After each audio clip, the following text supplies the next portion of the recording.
Bom, nós vamos estudar um pouquinho sobre São José. Já ouviram falar? Conhecem algo sobre São José? Muito pouco.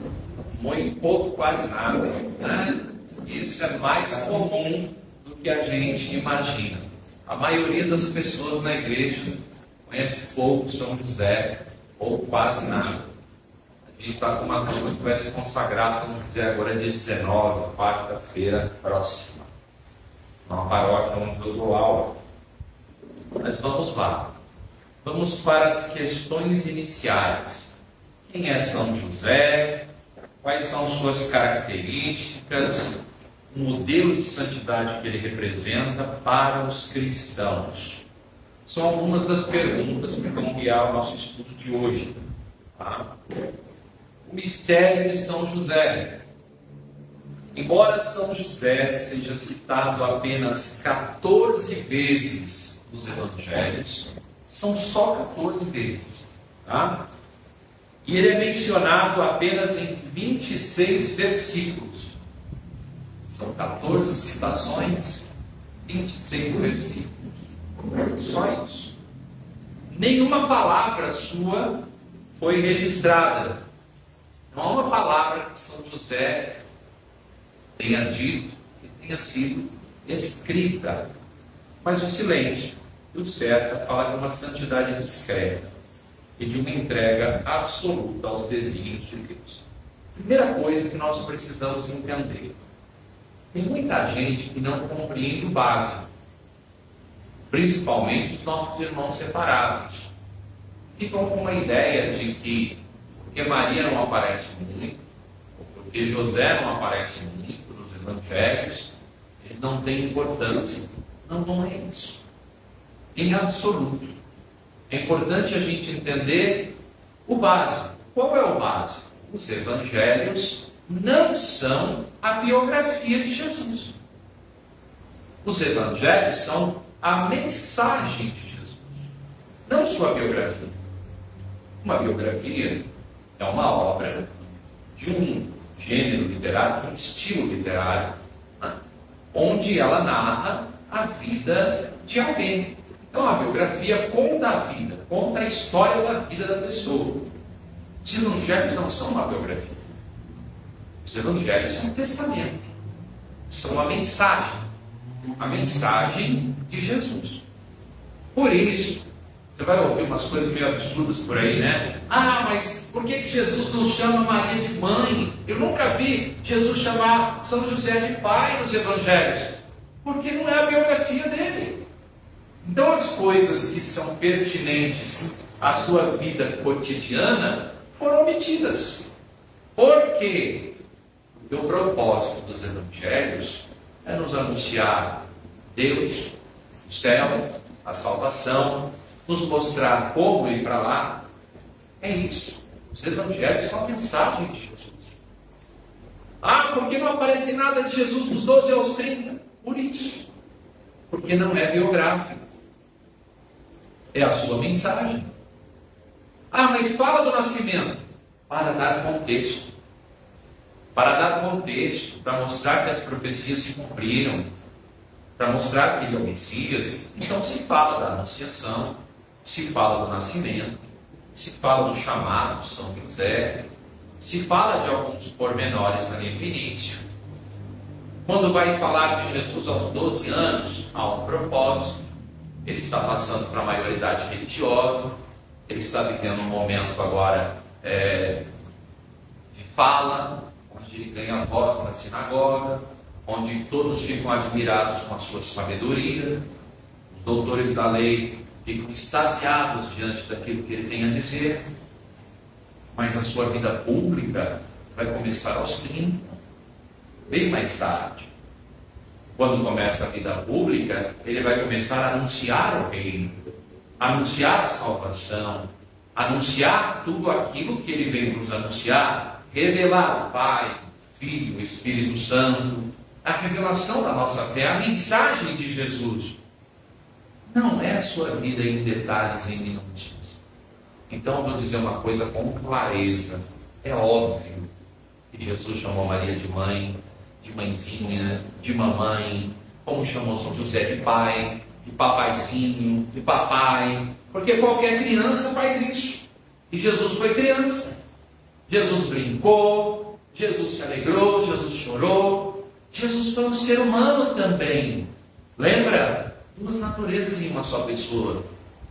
Como diz Paulo, em tudo ele foi homem, com exceção do pecado. Então ele cresceu, ele aprendeu com a mãe, ele aprendeu com o pai. Respeita a mamãe, respeita o papai. Jesus respeitou, honrou pai e mãe, obedeceu, serviu, viveu, ajudou seu pai na carpintaria, aprendeu o ofício de carpinteiro, trabalhou na carpintaria. Isso não precisa estar escrito para que seja verdade. Isso é óbvio. Pelo contexto, você entende que aconteceu. Porque não aconteceria nada diferente disso. Ele teve uma vida comum com os pais. E numa vida comum com os pais, você chama seu pai de pai, sua mãe de mãe. Ou não é assim? Então eu preciso entender que algumas coisas que nos são ditas aí fora são absurdas. Além de estúpidas. Porque a pessoa que fala certas coisas não faz a menor ideia do que está falando. Ah, mas não está escrito. Filho amado, filha amada. Há um documento da igreja chamado Dei Verbum. E a Dei Verbum diz assim: a palavra é de Deus, porque Ele que a inspirou. Ele a inspirou, Ele é o autor. Só que foi escrita por mãos humanas e por ferramentas humanas, ou seja, a escrita, a língua, o gênero literário, o meio de narrar as coisas foi humano. A Bíblia não caiu do céu, como diz o padre Paulo, com zíper e tudo, né? Caiu lá de cima, bom, pronto. Se não tiver aqui, não vale. Não foi assim, filho. E é importante entender uma coisa. Nós temos a Sagrada Escritura, nós temos o Sagrado Magistério, nós temos a Sagrada Tradição.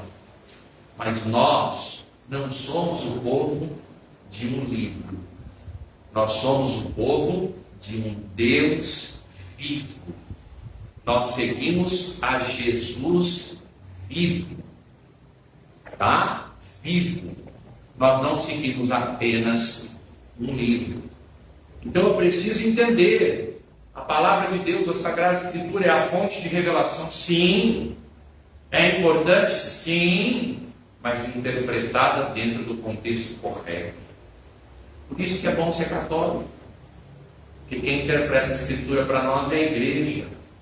E ela já interpreta direitinho. A gente já sabe tudo direitinho. Ah, mas onde eu acho essa interpretação? Ora, no catecismo, nos documentos da igreja, na tradição, em tudo que nós temos. A gente vê tudo muito bem claro, muito bem interpretado. Eu não preciso ficar lendo a Bíblia e adivinhando o que Deus quis dizer. É a igreja que me ensina. Basta que eu aprenda. Entenderam? Sabendo disso, fica mais fácil de entender por que São José aparece tão pouco. Olha, é pouco. 14 vezes ele é citado, 26 versículos sobre ele, e nenhuma palavra dele. Quer dizer, São José era mudo? Não tem nenhuma palavra ali, então ele não falava. Porque se não tem nenhuma palavra, ele não falava. Ah, gente, pelo amor de Deus, é só ser um pouquinho inteligente, um pouquinho, não precisa nem ser muito.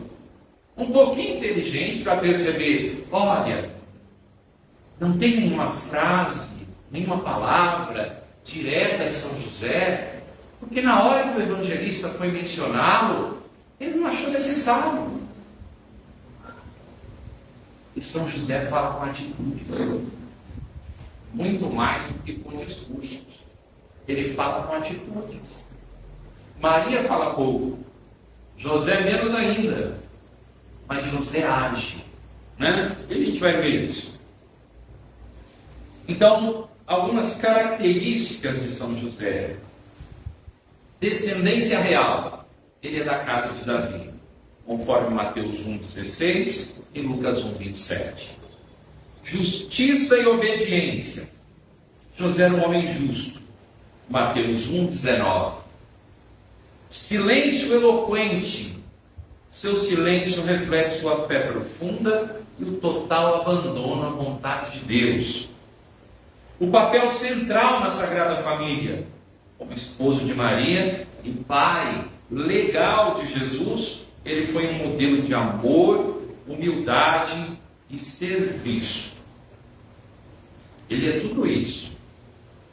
E a gente não lembra muito de São José no nosso cotidiano. A descendência de São José. A questão da descendência de São José é um tema fascinante. Envolve interpretações das genealogias presentes em Mateus 1 a 17, e em Lucas 3, de 23 a 38, bem como o entendimento de uma lei judaica, a lei do levirato. Na genealogia de São José, existem contrastes e explicações. Em Mateus apresenta a linhagem de Jesus, começando de Abraão, passando por Davi até José, o pai legal de Jesus. Nessa genealogia, José é identificado como filho de Jacó, Mateus 1,16. Na genealogia de Lucas, ao contrário, traça a genealogia começando de Jesus e retrocedendo até Adão. José, então, é identificado como filho de Eli. Olha só que interessante. José tem um pai só, mas aqui tem duas indicações diferentes. Se a gente pegar a Bíblia, mas pelo tempo que eu tenho, se eu pegar a Bíblia e for ler cada passagem, a gente não vai ter tempo de explicar tudo que tem aqui. Então a gente vai passar hoje mais por alto, e no futuro, quem sabe, a gente aprofunda isso. Tá bom? Vamos lá. Vamos entender essas hipóteses, então, para reconciliar os relatos.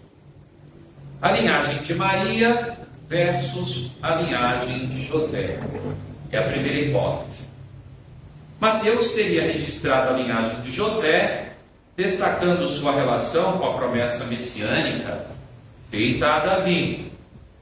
E Lucas teria registrado a linhagem de Maria, usando o nome de Eli como referência ao sogro de José, uma prática linguística comum no hebraico e também no grego.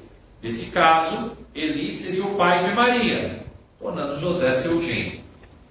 Aí, eu sei que já pintou na cabeça de vocês, não, o pai de Maria não é Joaquim? Eu não sei se vocês já entenderam que Joaquim é um nome português. E nós estamos falando do Oriente Médio. Eu não conheço outro Joaquim na Bíblia. E Joaquim, que é o nome do pai de Maria, também não aparece na Bíblia. Então eu preciso entender que Joaquim e Ana são nomes que foram tirados de um texto apócrifo e foram indicados como nomes dos pais de Maria, e a igreja adotou esses nomes. Adotar os nomes para que a gente tenha um referencial não significa que sejam necessariamente esses literalmente.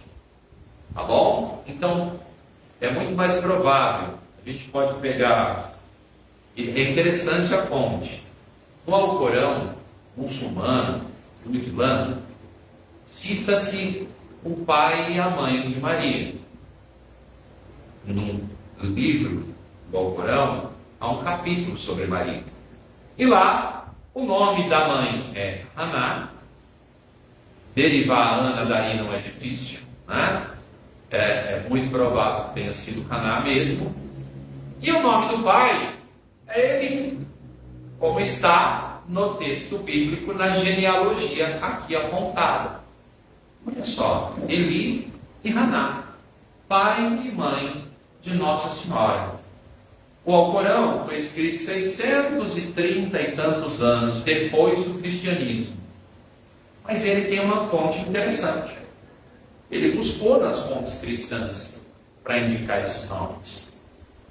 Então aqui essa hipótese de Mateus trabalhar com a linhagem de Jesus, começando por Abraão, passando por Davi até José, identificar José como filho de Jacó, é bem interessante. E na genealogia de Lucas, a prioridade, então, seria um pouquinho diferente. Na primeira, em Mateus, a linhagem de José, e ele seria, então, filho de Jacó. E na segunda, a linhagem de Maria. E aí Eli seria o seu sogro, mas ele é apontado, então, como filho de Eli. E era uma coisa usual ali naquele momento. Essa é a hipótese 1. Mas tem a hipótese 2. 2 pais para José, Jacó e Eli. Vamos explicar como isso pode acontecer.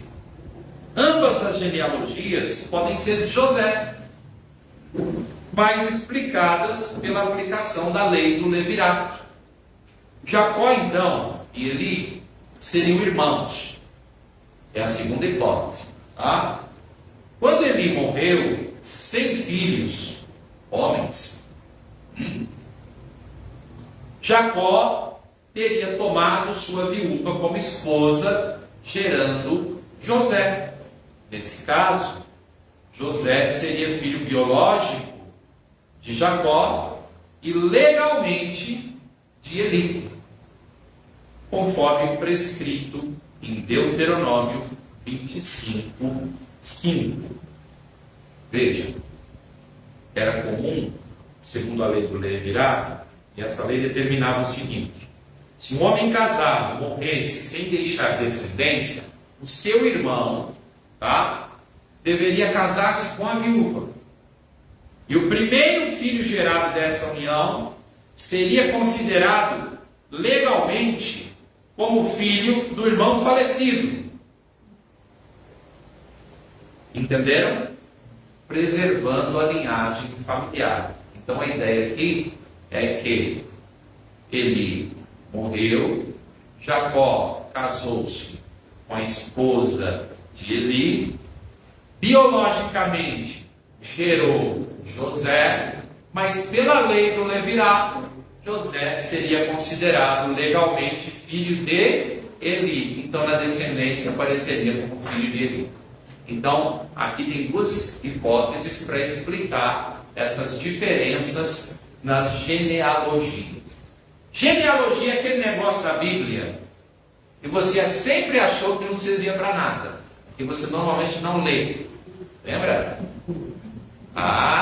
Você lembra, você entendeu. Se você entendeu, é justamente do jeito que eu falei. Você olhou para aquele negócio e falou assim: mas para que serve isso? Né? Filho de Abraão, olha lá, Jesus Cristo, filho de Davi, filho de Abraão, Abraão gerou Isaac, Isaac gerou Jacó, Jacó gerou Judá e seus irmãos. Para que isso? O nome de todo mundo? Não serve para nada isso? Serve sim, serve bastante, para a gente entender muitas coisas, tá? Em Lucas 3, a mesma coisa. Nós temos então em Mateus e em Lucas. Então em Lucas está lá do mesmo jeito a apresentação da genealogia, só que elas seguem um caminho diferente. Então Jesus começou o seu ministério, tinha cerca de 30 anos e era tido por filho de José, filho de Eli, filho de Matate, e assim vai. Viram a diferença? Filho de Eli. Agora aqui, Eleazar gerou Matã, Matã gerou Jacó, Jacó gerou José, esposo de Maria, da qual nasceu Jesus, que é chamado Cristo. Vou destacar outro detalhe aqui que é importante vocês saberem. A genealogia é sempre passada pelo pai. Por isso, José tem um papel importantíssimo. Jesus, para ser filho de Davi, estar na linhagem de Davi, ele tem que ser filho de alguém que esteja na linhagem de Davi. Maria está na linhagem de Davi? Está, mas não pode ser a mulher. Tem que ser o homem. Porque veja, o que acontece? Jesus é filho de Davi, na linhagem de Davi, no sangue. Mas para ser o Messias e cumprir a profecia, ele precisa ser filho de Davi na descendência. E quem dá a descendência é o homem e não a mulher. Então, olha só. É necessário José. José é necessário. Porque José é que vai registrar Jesus como seu filho e colocá-lo legalmente na linhagem de Davi, o que cumpre a profecia para que ele seja o Messias. Deu para entender? Eu sei que parece complicado, mas não é. É só questão de se acostumar com tanta informação que vai chegando, né? A gente vai aprendendo essas coisas, meu Deus, mas tem tanta coisa aqui que eu nem sabia. Pois é, olha que bonito isso. Eu vou ler um pedacinho. Azor gerou Sadoc. Sempre o homem. Sadoc gerou Aquim. Aquim gerou Eliúde. Eliúde gerou Eleazar. Eleazar gerou Matã. Matã gerou Jacó. Jacó gerou José, esposo de Maria, da qual nasceu Jesus, que é chamado Cristo. Veja, Mateus teve o cuidado de dizer esposo de Maria, da qual nasceu Jesus. Ele não disse José gerou Jesus, porque não foi José que gerou Jesus, foi o Espírito Santo. Ok? Então olha só que bonito, até ali na genealogia a gente tem muita coisa a aprender. Bom, José, como pai legal de Jesus, assegura a continuidade da linhagem davídica. A paternidade de José é reconhecida não apenas por sua descendência, mas também por sua fidelidade ao plano divino, refletindo sua missão única na história da salvação. Então tem muita coisa aqui na genealogia que a gente pode aprender. José nos evangelhos. José aparece como esposo de Maria, em Mateus 1,18. Aparece como pai de Jesus por adoção, em Mateus 1,20 e em João 1,45. Justo diante de Deus, Mateus 1,19. Na fuga para o Egito, Mateus 2,14 e 23. O recenseamento em Belém, Lucas 2, de 4 a 6. E no encontro de Jesus no templo, Lucas 2, 48. Ele aparece pouco, mas ele é muito importante. São José é descrito pelos teólogos, pelos santos, como a imagem terrena da bondade de Deus. Como é que você não pode, como é que você pode deixar passar sem conhecer aquele que na terra é a imagem da bondade de Deus? A gente precisa descobrir São José. E aí eu preciso contar uma coisa para vocês. Vocês estão estudando Nossa Senhora, vocês ouviram falar dela, vocês estão estudando o Tratado da Verdadeira Devoção, estão pretendendo a consagração, não é isso? E aí vocês precisam saber de uma coisa. Todo mundo que se aproxima de Maria acaba encontrando São José, porque ele mora dentro do coração dela. Então não é difícil de encontrar São José. Quando você começa a conhecer Nossa Senhora, ela te apresenta São José. Assim você fica conhecendo toda a Sagrada Família. Tá bom? Vai ser nesse caminho que nós vamos hoje. O Papa Paulo VI diz que São José é luz que difunde os seus raios benéficos na casa de Deus, que é a Igreja. O Papa Bento XV, por São José, somos conduzidos diretamente a Maria, e por Maria a Jesus Cristo. São João 23 diz: ele nos oferece um exemplo de calma, confiança e fé sobre-humanas. São José é modelo para todos nós, na sua vida cotidiana, como carpinteiro, como chefe da Sagrada Família. Ele reflete as lutas e os desafios do homem comum. A sua justiça para com Deus, com Maria e com Jesus é um exemplo de santidade simples, mas profundamente vivida. E aí, nós vamos para o segundo ponto de hoje. Nós vamos falar do matrimônio de Maria e de José. O primeiro título que Mateus dá a José é esposo de Maria. Mateus 1,16. Esposo de Maria. Lucas diz, desposada de um varão chamado José da casa de Davi. E Mateus diz, esposo de Maria. O segundo título que ele recebe, também de Mateus, é filho de Davi.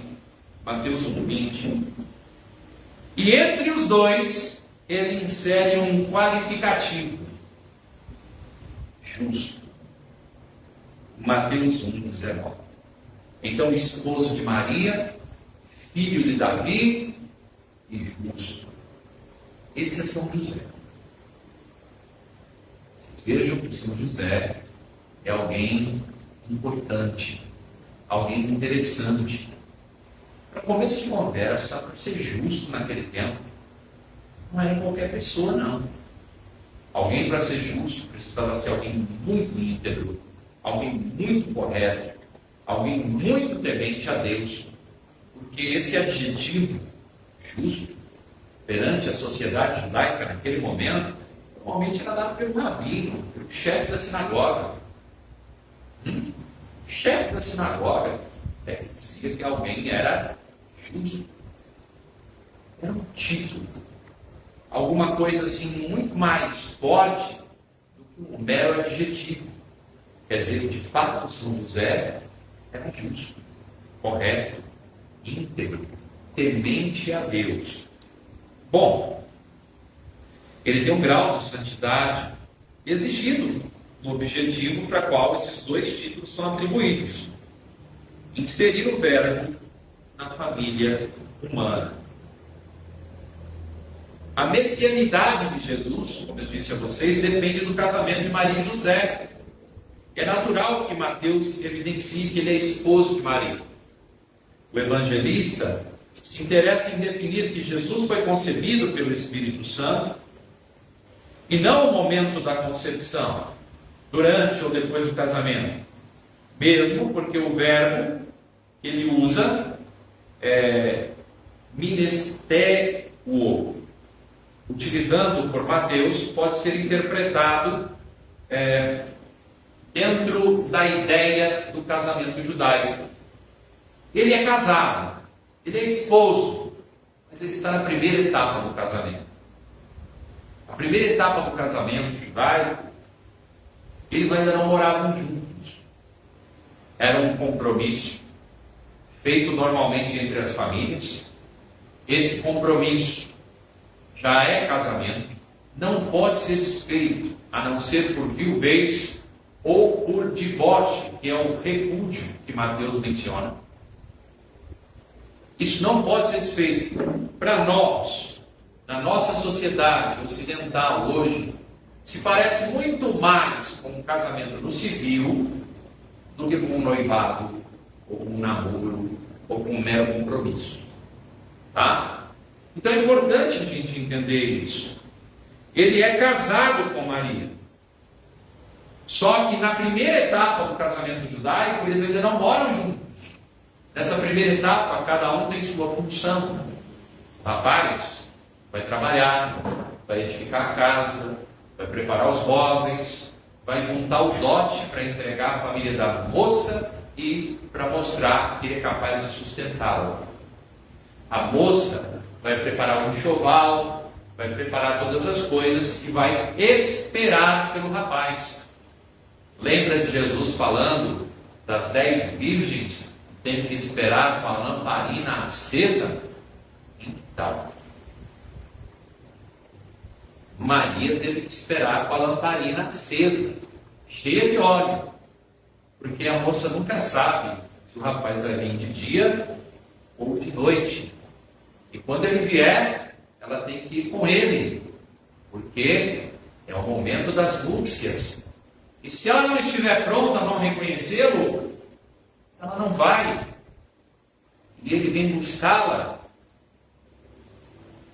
A lamparina, quando cheia de óleo, dura em média 4 horas acesa. Então a noite é de vigília. Porque quando o óleo está acabando, tem que colocar mais óleo. A lamparina tem que estar sempre acesa. No deserto, não tem luz elétrica. Todos precisam reconhecer quem é, se não é um ladrão, um bandido, se é realmente o noivo, o esposo, que vem buscar a esposa para a segunda etapa do casamento judaico. E essa segunda etapa, sim, aí eles vão viver juntos. Por isso vocês vão ler lá, antes de coabitarem, porque antes de morarem juntos, eles não moram juntos ainda. Ela concebeu do Espírito Santo. Tem até quem entenda mal a passagem coabitar. Não, antes deles terem relação. Não, antes deles morarem juntos. Por que as pessoas interpretam errado? Porque não conhecem a tradição judaica e não entendem que o casamento é dividido em 2 etapas. Basta olhar para o texto bíblico. Quando José vai tomar sua decisão, ele pensou em repudiá-la em segredo. Ele pensou em divorciar-se dela em segredo. Só por viuvez ou por divórcio. Não se separam. Compromisso assumido. Já estão casados. Perante a lei, embora não tenham as obrigações nupciais ainda. Não moram na mesma casa ainda. Tá? Cada um mora ainda na sua casa. Bom, é importante a gente entender este matrimônio maravilhoso e abençoado. Com que idade São José se casou com Maria? Olha, gente, se fala tanto de um São José velho, viúvo, que tinha filhos num casamento anterior, mas essa ideia, ela aconteceu nos primeiros séculos, porque a igreja ainda não tinha naquele momento todos os elementos. Naquele momento havia ainda uma discussão para entender a cultura, o contexto. A igreja nascente está ainda colocando tudo no seu devido lugar. A revelação é muito ampla para a gente entender. E aí surgiu a ideia, e alguns padres da igreja compraram essa ideia, baseada em apócrifos, textos não canônicos, que não estão na Bíblia. Talvez São José fosse idoso, só que um São José idoso não cabe. Um São José idoso que não pudesse tocá-la, preservando assim sua virgindade. A ideia era interessante, tinha até uma certa lógica, mas não cabe. E a própria igreja vai ver isso no século seguinte, isso vai mudando, até chegar à conclusão mais atual. Por que não cabe um São José idoso, ou que tivesse filhos de um casamento anterior? Porque a igreja descobre muito claramente depois que aqueles que são mencionados como irmãos de Jesus são seus primos. Isso é nomeado. Tiago, José, Judas, Simão, são filhos de Maria e Cleófas. Cleófas é um suposto irmão de São José. Ou Maria, esposa dele, uma suposta irmã de Maria Santíssima, como menciona o Evangelho de São João. Aos pés da cruz de Jesus estavam de pé sua mãe, a irmã de sua mãe, Maria, esposa de Cleófas, e Maria Madalena. Irmã de sua mãe é o que de Jesus? Olha, está na Bíblia. Aparece até uma tia de Jesus na Bíblia. E ela e o esposo têm pelo menos 4 filhos. A mãe dos irmãos estão fora. É o mesmo texto que quando você segue, falando da cruz, Jesus vai dizer: mulher, de hoje em diante, eis aí teu filho. E vai dizer para o discípulo amado, João, de hoje em diante, eis aí tua mãe. E o texto vai seguir dizendo: daquele momento em diante, João a tomou e a levou para sua casa e cuidou dela. Isso só pode acontecer por causa de duas coisas. Primeiro, Maria era viúva, porque São José não está mais vivo nesse momento.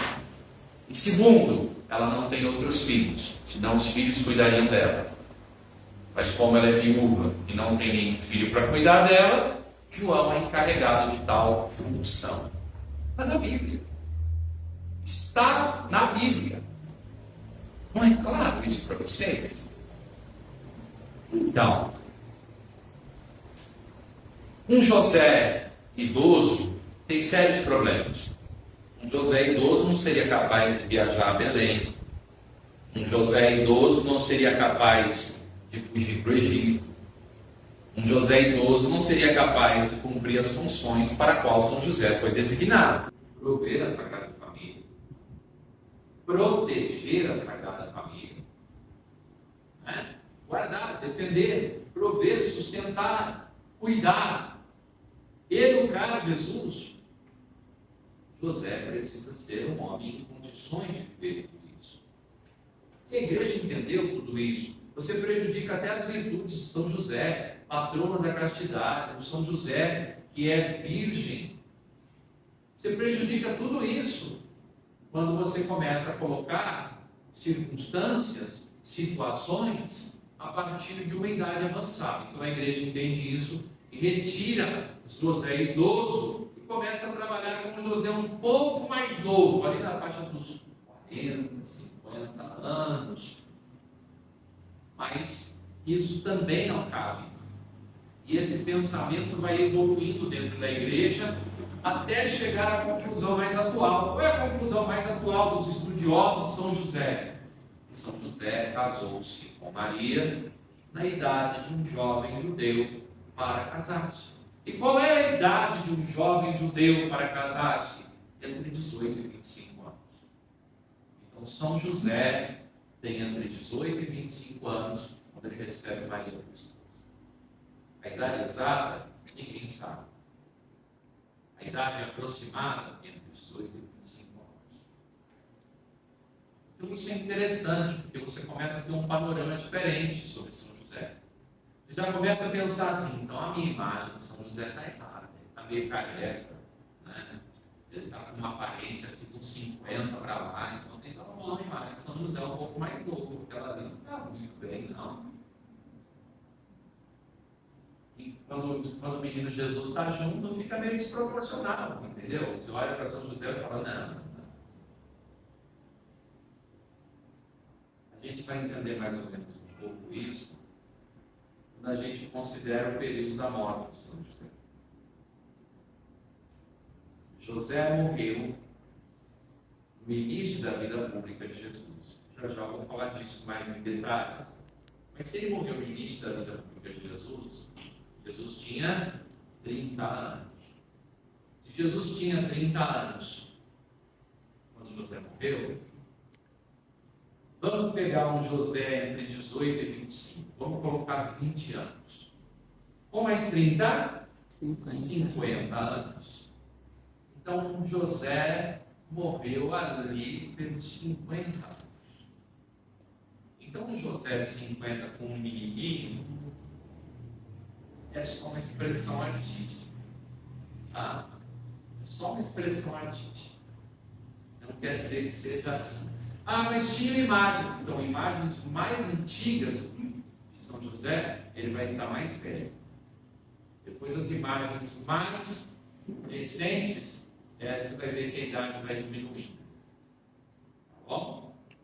Você tem imagens de um São José mais jovem? Tem pinturas, tem imagens de um São José mais jovem. E aí é legal que a gente consegue entender isso. Bom, São José virgem, a virgindade de São José. Bom, a virgindade de Maria vocês conhecem. A gente até já falou disso aqui. A virgindade de Maria é dogma de fé. A de São José não é. Mas isso não quer dizer que não seja verdadeiro. Podemos dizer que um esposo e uma esposa são castos. vivendo moralmente um relacionamento sexual, conjugal, dentro do matrimônio.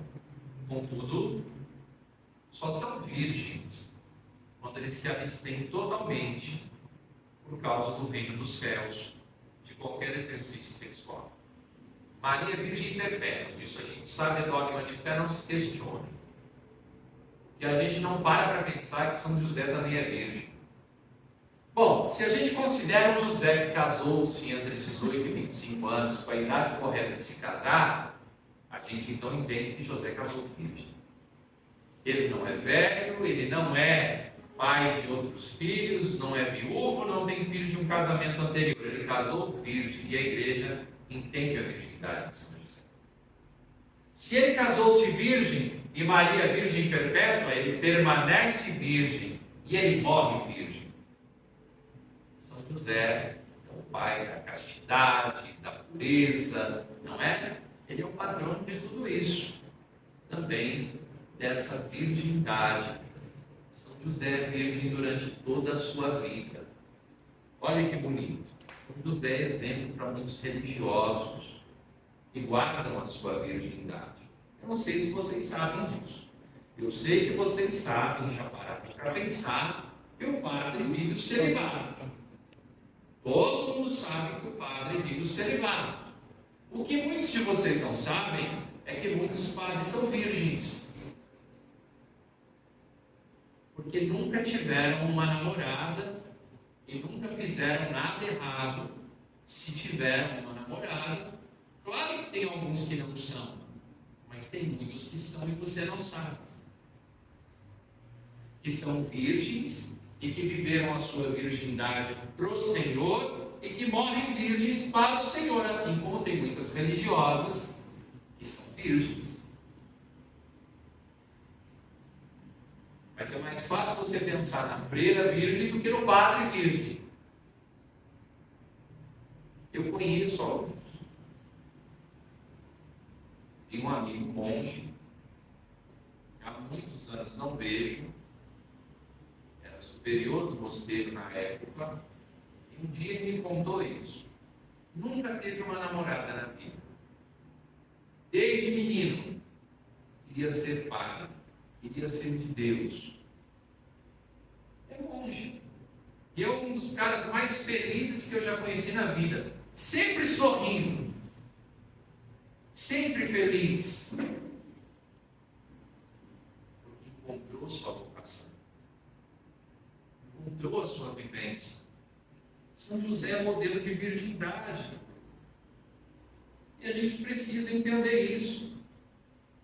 São Beda enfatiza que não apenas a mãe de Deus, mas também São José é testemunho beatíssimo e guarda de sua castidade. Foi totalmente imune a qualquer ato conjugal. São Pedro Damiano, em 1072, diz: é fé da igreja que não apenas a mãe de Cristo foi virgem, mas também aquele que foi tido como seu pai. Vocês estão vendo? Em 1072, nós temos São Pedro Damiano falando da virgindade de São José. Vocês estão vendo que não estão considerando um velho, viúvo, filhos anteriores? Isso foi lá nos primeiros séculos da igreja. A igreja tem essa clareza de um São José virgem, que viveu a virgindade, de um São José dedicado inteiramente. São José tem muitos mais autores que falam disso. Tá? Santo Ambrósio, Santo Hilário, foram aqueles que negaram essa ideia no começo. Porque lá no começo, eles tiveram a ideia de um José velho, viúvo. Mas nós temos São Jerônimo, por exemplo, que nega claramente que os irmãos do Senhor mencionados no texto sejam filhos de José de um casamento anterior, mas que eram primos. Quem é São Jerônimo? É o santo que simplesmente traduziu a Bíblia. Então, por que São Jerônimo defende que eram primos e não irmãos? Porque São Jerônimo conhece o idioma original, e conhecendo o idioma original, ele conhece todo o contexto do hebraico e do aramaico, Ele conhece todo o contexto das línguas e ele sabe perfeitamente a cultura judaica, que eles eram primos e não irmãos. Então ele sabe que José é virgem. Ele sabe que José não é velho e não tem filhos de um casamento anterior. Olha, no Antigo Testamento a palavra irmão tem o mesmo significado de sangue e de afetos. Basta dizer, por exemplo, que São Paulo usa 130 vezes a palavra irmão para todos os cristãos. Quer dizer que ele tinha irmãos para todo lado. Ele usa a palavra. Então é necessário que a gente entenda que São José é virgem, sim. E a gente aqui tem todo um caminho. Como eu disse, eu não vou detalhar muito. Vou falar aquilo que é necessário. Todo um caminho para dizer da idade de São José e da sua pureza e da sua virgindade. Mas, por fim, eu quero passar a morte de São José, porque o nosso tempo está escorrendo feito água. Né? Aí, olhando aqui no primeiro hora. Os anos passaram. E São José, fiel e vocacionado, sentiu o tempo de sua partida. A morte se aproximava. Estava-lhe, porém, transmitir a Jesus a última experiência, justamente a da sua morte. Sua missão estava terminando. Tudo que o Pai lhe havia determinado estava realizado. É hora de deixar as duas companhias tão ternas que lhe tinham marcado a vida, privar-se da presença de Jesus e de Maria por algum tempo, e ir juntar-se às almas dos justos, que aguardavam suspirando no dia da redenção de todos os homens. E ele sabe também que ele vai ter que deixar Jesus e Maria. E olha só que interessante, José, assim como todos os outros justos, não vai poder entrar no céu direto assim que morrer. O céu está fechado.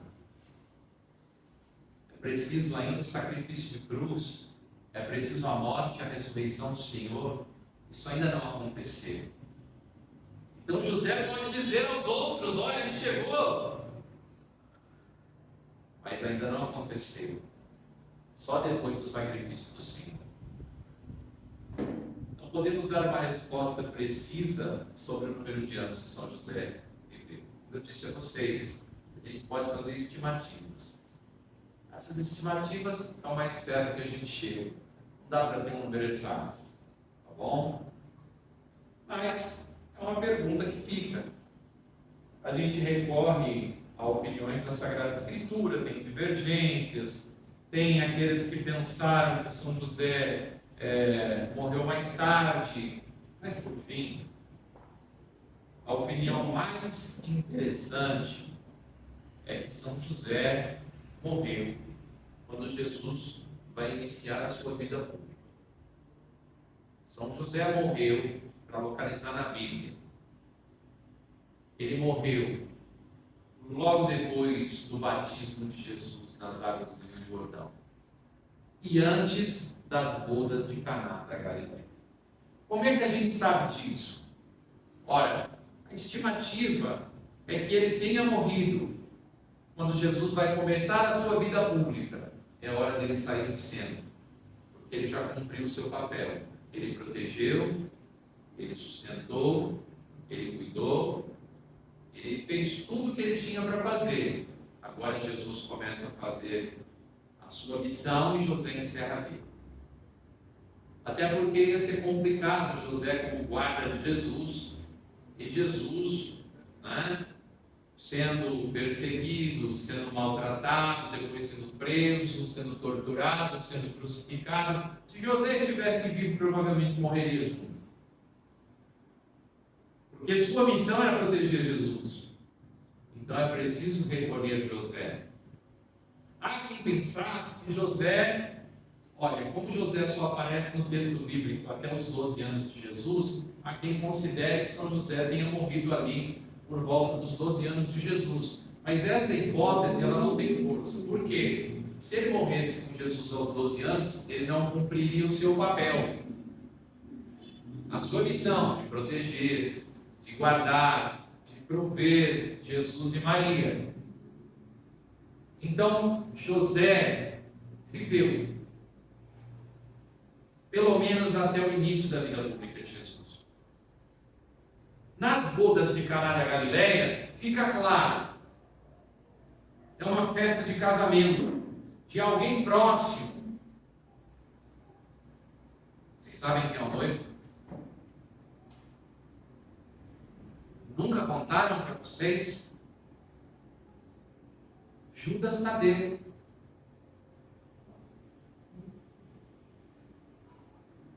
Olha, parente de Jesus? Sim, parente de Jesus. Quer ver quem diz isso? Eusébio de Cesareia, se me lembro bem. Eusébio de Cesareia, o primeiro historiador da igreja, afirma que Judas Tadeu foi o noivo das bodas de Caná. Então, Eusébio de Cesareia diz que o noivo é Judas Tadeu. Se é alguém próximo, se é parente, toda a família estava no casamento.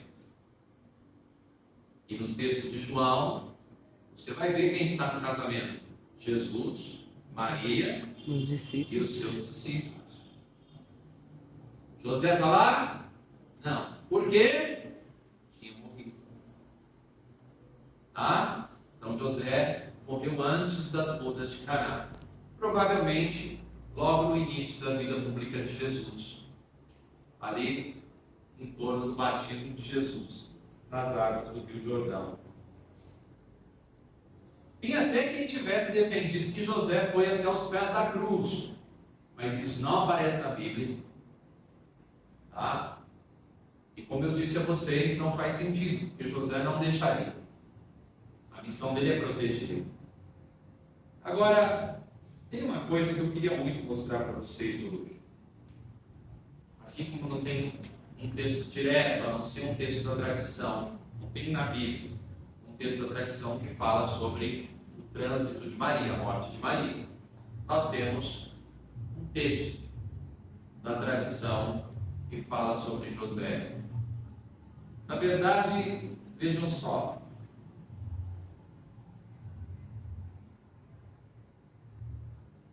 No Oriente, nas igrejas do Oriente, no dia 19 de março, desde os primeiros séculos da igreja, a gente está numa igreja de 2000 anos, então quando eu falo em primeiros séculos, é bem no início mesmo, tá? A gente não está numa igreja protestante, nós estamos numa igreja de 2000 anos. O protestante não vai até, só vai até o século XVI, dali para trás é a gente, então não tem conversa. Entendeu? Eles começaram em 1517. Nós não. Nós começamos com Jesus Cristo e os apóstolos. Então, quando a gente fala em primeiros séculos, é católico. Católico. Então, desde os primeiros séculos, na Igreja Católica no Oriente, há uma tradição. Costumava-se ler no dia 19 de março ao povo uma narração piedosa, uma tradição oral, que foi sendo passada de geração em geração desde os primeiros séculos no Oriente, sobre a morte de São José. E essa narração é assim: chegou para São José o momento de deixar esta vida. O anjo do Senhor lhe apareceu e anunciou que chegara a hora de abandonar o mundo e ir repousar com seus pais. Sabendo que estava próximo o seu último dia, quis visitar pela última vez o templo de Jerusalém e ali pediu ao Senhor que o ajudasse na hora derradeira. Voltou a Nazaré e, sentindo-se mal, recolheu-se ao seu leito. Em pouco tempo, seu estado agravou-se. Entre Jesus e Maria, que o assistiam carinhosamente, expirou suavemente, abrasado no amor divino, morte bem-aventurada, Como não deve ter sido doce e abrasada de amor divino a morte daquele que expirou nos braços de um Deus e da Mãe de Deus. Jesus e Maria choraram ao fechar os olhos de São José. E como não haviam de chorar? Aquele mesmo Jesus que choraria sobre a sepultura de Lázaro, vede como ele o amava.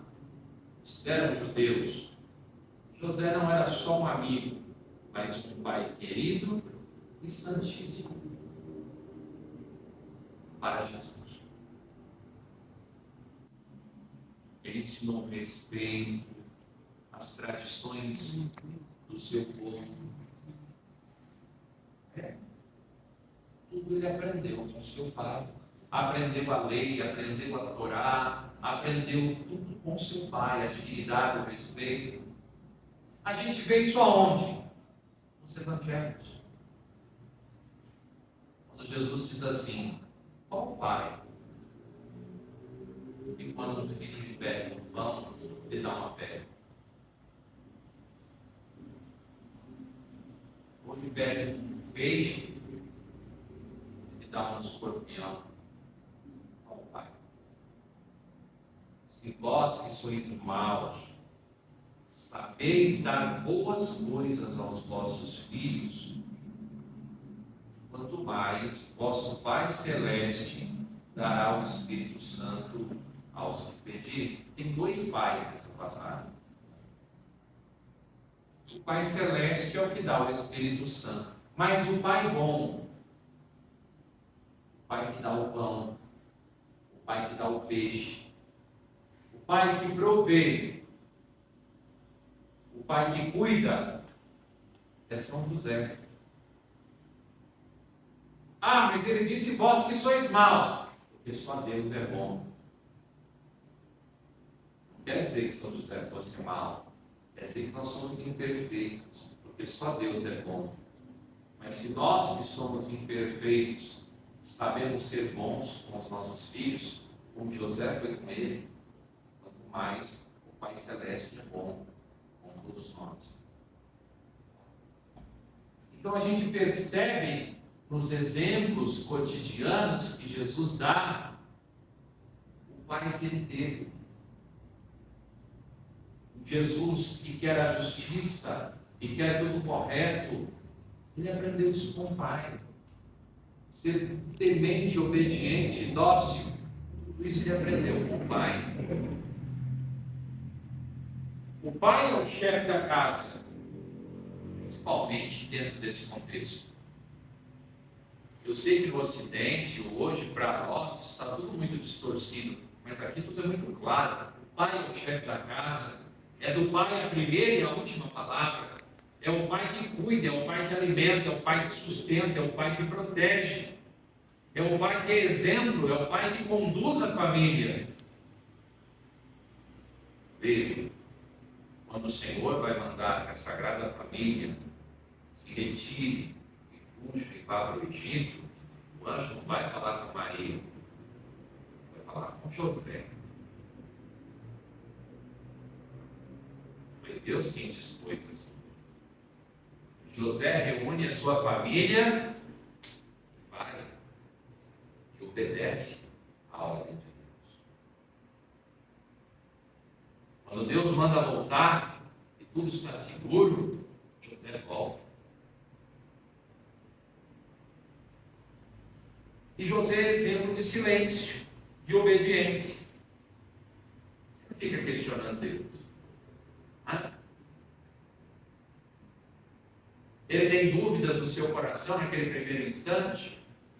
Há duas hipóteses, talvez ele tenha tido dúvidas sobre a gravidez, talvez ele soubesse e não se achasse digno, mas de qualquer forma, quando ele pensa em repudiar em segredo, o anjo vem lhe visitar, porque percebe mais uma vez a justiça de José. Se José dissesse às autoridades que Maria estava grávida e não era dele, ela morreria apedrejada e ele deveria tirar a primeira pedra. Essa era a lei. Mas José ama Maria. E ele jamais permitiria isso. Agora imagine só, se José a repudia em segredo e ela aparece grávida, José não poderia mais viver ali. Ele seria expulso dali, se não sofresse outras penalidades dali. E daria a entender que José teve relação com ela antes do tempo certo do casamento, e a engravidou e a abandonou.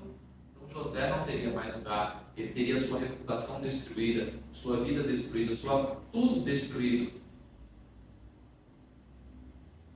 E por que José toma essa atitude? Decidiu repudiá-la em segredo por amor. Ele está disposto a assumir uma culpa que talvez ele tenha pensado que ela tivesse.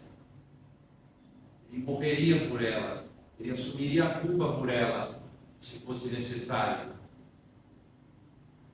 Mas Deus o tranquiliza e diz: não, fica tranquilo. O anjo visita em sonho e explica o que está acontecendo. José faz o quê? Obedece. Pode tomar sua esposa. O que está nela vem da parte de Deus. José toma sua esposa. Vai para o Egito, filho. José vai para o Egito. Ele não questiona: mas Senhor, eu tenho tantos amigos aqui, a minha vida já está feita, né? Meus clientes, eu aqui trabalho, tudo está bem, eu vou viver do que lá? Como é que vai ser? O que vai ser? Como é que eu vou fazer? Lembra alguém? Te lembra alguém? José não faz assim. José obedece. Se Deus mandou ir, ele vai. Se Deus mandou voltar, ele volta. Deus mandou, eu obedeço. Para isso eu não preciso dizer nada, basta obedecer. Então vamos falar um pouco sobre o silêncio de São José.